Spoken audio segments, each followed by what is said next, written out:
लोकसभा चुनावों में ईवीएम पे लगे बैन और बैलेट पेपर से होने चाहिए लोकसभा चुनाव। हेलो दोस्तों, स्वागत है आप सभी का एक बार फिर से हमारे यूट्यूब चैनल में। तो दोस्तों, आज हम आपके लिए लेकर आए हैं 2024 में होने जा रहा है लोकसभा चुनावों का ताजा ओपिनियन पोल। इस ओपिनियन पोल में आज आपको बताएंगे 2024 में होने वाले लोकसभा चुनावों में अब की बार किस पार्टी की बनेगी सरकार। क्या तीसरी बार देश के प्रधानमंत्री बन सकते हैं नरेंद्र मोदी या राहुल गांधी। मोदी का देश से सुपड़ा साफ कर भारत के प्रधानमंत्री बन जाएंगे राहुल गांधी। इससे पहले आपको बता दें 2024 में अब की बार बीजेपी के महागठबंधन एनडीए का, जबकि कांग्रेस के महागठबंधन इंडिया के बीच महामुकाबला होने जा रहा है। इससे पहले आपको बता दें भारत में कुल लोकसभा की 543 सीटें हैं और किसी भी पार्टी को केंद्र में सरकार बनाने के लिए 543 सीटों में से 272 सीटें जीतने की जरूरत होती है। दोस्तों, हम सभी भारत की 543 सीटों को जिला बाई जिला और राज्य बाई राज्य में बताने वाले हैं कौन से राज्य से कौन से जिले से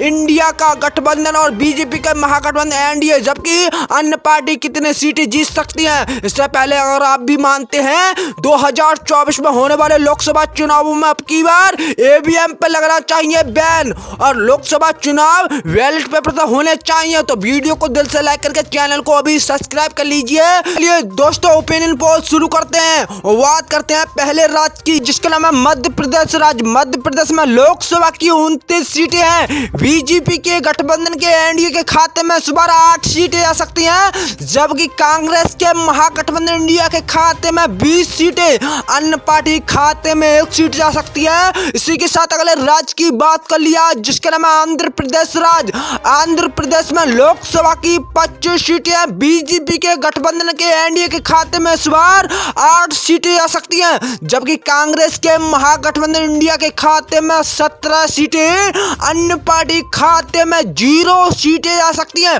वहीं अगले राज्य की बात कर लिया, जिसका नाम है तमिलनाडु राज्य। तमिलनाडु में लोकसभा की 39 सीटें हैं। बीजेपी के गठबंधन एनडीए के खाते में इस बार कोई सीटें आती नजर नहीं आ रही है। बीजेपी के एनडीए का यहाँ पर सुपड़ा साफ होता नजर आ रहा है, जबकि कांग्रेस के महागठबंधन इंडिया के खाते में 34 सीटें आ सकती हैं, अन्य पार्टियों के खाते में 5 सीटें आ सकती हैं। वहीं अगले राज्य की बात कर लिया, जिसका नाम है पश्चिम बंगाल राज्य। पश्चिम बंगाल में लोकसभा की 42 सीटें हैं। बीजेपी के गठबंधन एनडीए के खाते में इस बार 5 सीटें आ सकती हैं, जबकि कांग्रेस के महागठबंधन इंडिया और टीएमसी के मिलकर 37 सीटें खाते में जा सकती हैं, अन्य पार्टी खाते में 0 सीटें जा सकती हैं। इसके साथ अगले राज्य की बात कर लिया, जिसका नाम है बिहार राज्य। बिहार में लोकसभा की 40 सीटें हैं। बीजेपी के गठबंधन एनडीए के खाते में इस बार 10 सीटें आ सकती हैं, जबकि कांग्रेस के महागठबंधन इंडिया के खाते में 30 सीटें, अन्य पार्टियों के खाते में 0 सीटें आ सकती हैं। वहीं अगले राज्य की बात कर लिया, जिसका नाम है उत्तराखंड राज्य। उत्तराखंड में लोकसभा की 5 सीटें हैं। बीजेपी के एनडीए के खाते में इस बार 2 सीटें आ सकती है, जबकि कांग्रेस के महागठबंधन इंडिया के खाते में 3 सीटें, अन्य पार्टियों के खाते में 0 सीटें आ सकती हैं। वहीं अगले राज्य की बात कर लिया, जिसका नाम है महाराष्ट्र राज्य। महाराष्ट्र में लोकसभा की 48 सीटें हैं। बीजेपी के गठबंधन एनडीए के खाते में इस बार 18 सीटें आ सकती हैं, जबकि कांग्रेस के महागठबंधन इंडिया के खाते में 30 सीटें, अन्य पार्टियों के खाते में 0 सीटें आ सकती हैं। इसी के साथ अगले राज्य की बात कर लिया, जिसका नाम है पंजाब राज्य। पंजाब में लोकसभा की 13 सीटें हैं। बीजेपी के गठबंधन एनडीए के खाते में इस बार 0 सीटें आ सकती हैं, जबकि कांग्रेस के महागठबंधन इंडिया के खाते में 13 की 13 सीटें जीत करती नजर आ रही है, अन्य पार्टियों के खाते में 0 सीटें आ सकती हैं। वहीं अगले राज्य की बात कर लिया, जिसका नाम है कर्नाटक राज्य। कर्नाटक में लोकसभा की 28 सीटें हैं। बीजेपी के गठबंधन एनडीए के खाते में इस बार 8 सीटें आ सकती हैं, जबकि कांग्रेस के महागठबंधन इंडिया के खाते में 17 सीटें, अन्य पार्टियों के खाते में 3 सीटें आ सकती हैं। वहीं इसी के साथ अगले राज्य की बात कर लिया, जिसका नाम है केरल राज्य।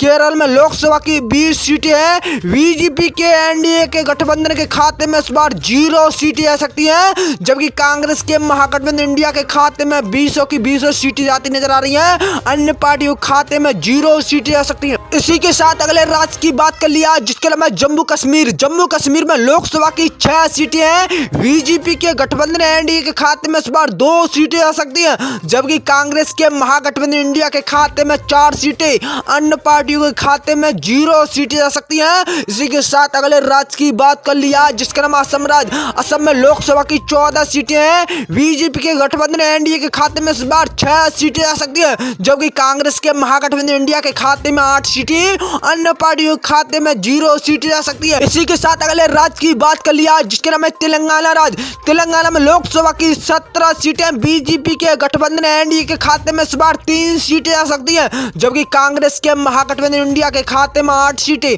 अन्य पार्टियों के खाते में 6 सीटें जा सकती हैं। इसी के साथ अगले राज्य की बात कर लिया जिसका नाम है हरियाणा राज्य। हरियाणा में लोकसभा की 10 सीटें हैं। बीजेपी के गठबंधन के एनडीए के खाते में इस बार 4 सीटें जा सकती हैं, जबकि कांग्रेस के महागठबंधन इंडिया के खाते में 6 सीटें, अन्य पार्टियों के खाते में 0 सीटें जा सकती हैं। अगले राज्य की बात कर लिया जिसका नाम है अरुणाचल प्रदेश।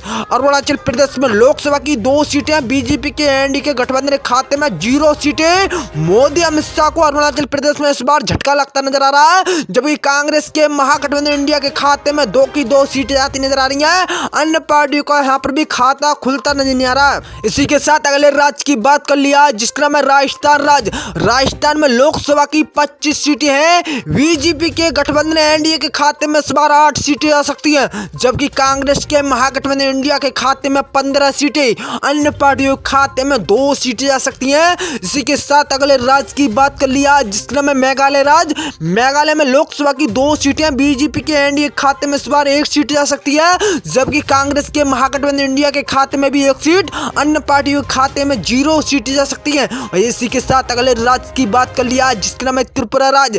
त्रिपुरा में लोकसभा की 2 सीटें बीजेपी के एनडीए के खाते में इस बार 1 सीट जा सकती है, जबकि कांग्रेस के महागठबंधन इंडिया के खाते में भी 1 सीट, अन्य पार्टियों के खाते में 0 सीटें जा सकती हैं। और इसी के साथ अगले राज्य की बात कर लिया जिसका नाम है सिक्किम राज्य। सिक्किम में लोकसभा की 1 सीट बीजेपी के एनडीए खाते में 1 सीट जाती नजर आ रही है, जबकि कांग्रेस के महागठबंधन इंडिया के खाते में 0 सीटें जा सकती हैं, अन्य पार्टियों के खाते में भी 0 सीटें। इसी के साथ अगले राज्य की बात कर लिया जिसका नाम है गोवा राज्य। गोवा में लोकसभा की 2 सीटें बीजेपी के गठबंधन एनडीए के खाते में इस बार सुपड़ा साहब मोदी अमित शाह को गोवा में भी झटका लगता नजर आ रहा है, जबकि कांग्रेस के महागठबंधन इंडिया के खाते में 2 की 2 सीटों पर जीत करती नजर आ रही है, अन्य पार्टियों का खाता है खुलता नजर नहीं आ रहा। इसी के साथ अगले राज्य की बात कर लिया जिसका नाम है नागालैंड राज्य। नागालैंड में लोकसभा की 1 सीट है बीजेपी के एनडीए खाते में इस बार 1 की 1 सीट जाती नजर आ रही है, जबकि कांग्रेस के महागठबंधन इंडिया के खाते में 0 सीटें,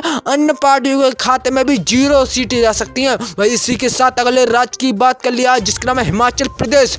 हिमाचल प्रदेश में लोकसभा की 4 सीटें बीजेपी के एनडीए खाते में इस बार 2 सीटें जा सकती हैं, जबकि कांग्रेस के महागठबंधन इंडिया के खाते में भी 2 सीटें, अन्य पार्टियों के खाते में 0 सीटें जा सकती हैं। भाई इसी के साथ अगले राज्य की बात कर लिया जिसका नाम है उड़ीसा राज्य। उड़ीसा में लोकसभा की 21 सीटें बीजेपी के गठबंधन एनडीए के खाते में इस बार 8 सीटें जा सकती हैं, जबकि कांग्रेस के महागठबंधन इंडिया के खाते में 10 सीटें, अन्य पार्टियों के खाते में 3 सीटें जा सकती है। इसी के साथ अगले राज्य की बात कर लिया जिसका नाम है दिल्ली राज्य। दिल्ली में लोकसभा की 7 सीटें हैं। बीजेपी के गठबंधन एनडीए के खाते में इस बार 2 सीटें जा सकती हैं, जबकि कांग्रेस के महागठबंधन इंडिया के खाते में 5 सीटें, अन्य पार्टियों के खाते में 0 सीटें जा सकती हैं। इसी के साथ अगले राज्य की बात कर लिया जिसका नाम है मणिपुर राज्य।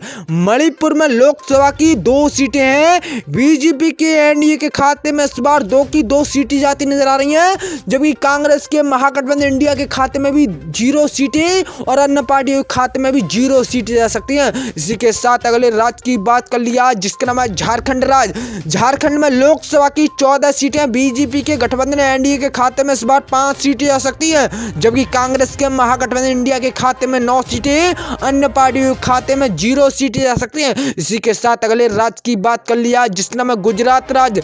गुजरात में लोकसभा की 26 सीटें बीजेपी के एनडीए के खाते में इस बार 12 सीटें जा सकती हैं, जबकि कांग्रेस के महागठबंधन इंडिया के खाते में 13 सीटें, अन्य पार्टियों के खाते में 0 सीटें जा सकती हैं। इसी के साथ अगले राज्य की बात कर लिया जिसका नाम है छत्तीसगढ़ राज्य। छत्तीसगढ़ में लोकसभा की 11 सीटें हैं। बीजेपी के एनडीए के खाते में इस बार 0 सीटें जा सकते हैं, जबकि कांग्रेस के महागठबंधन इंडिया के खाते में 11 की 11 सीटों पे जीत करती नजर आ रही है। अन्य पार्टियों के खाते में 0 सीटें जा सकती हैं। इसी के साथ अगले राज्य की बात कर लिया है, जिसका नाम है उत्तर प्रदेश राज्य। उत्तर प्रदेश में लोकसभा की 80 सीटें हैं। बीजेपी के एनडीए के खाते में इस बार 45 सीटें जा सकती है, जबकि कांग्रेस के महागठबंधन इंडिया के खाते में 30 सीटें, अन्य पार्टियों के खाते में 5 सीटें जा सकती हैं।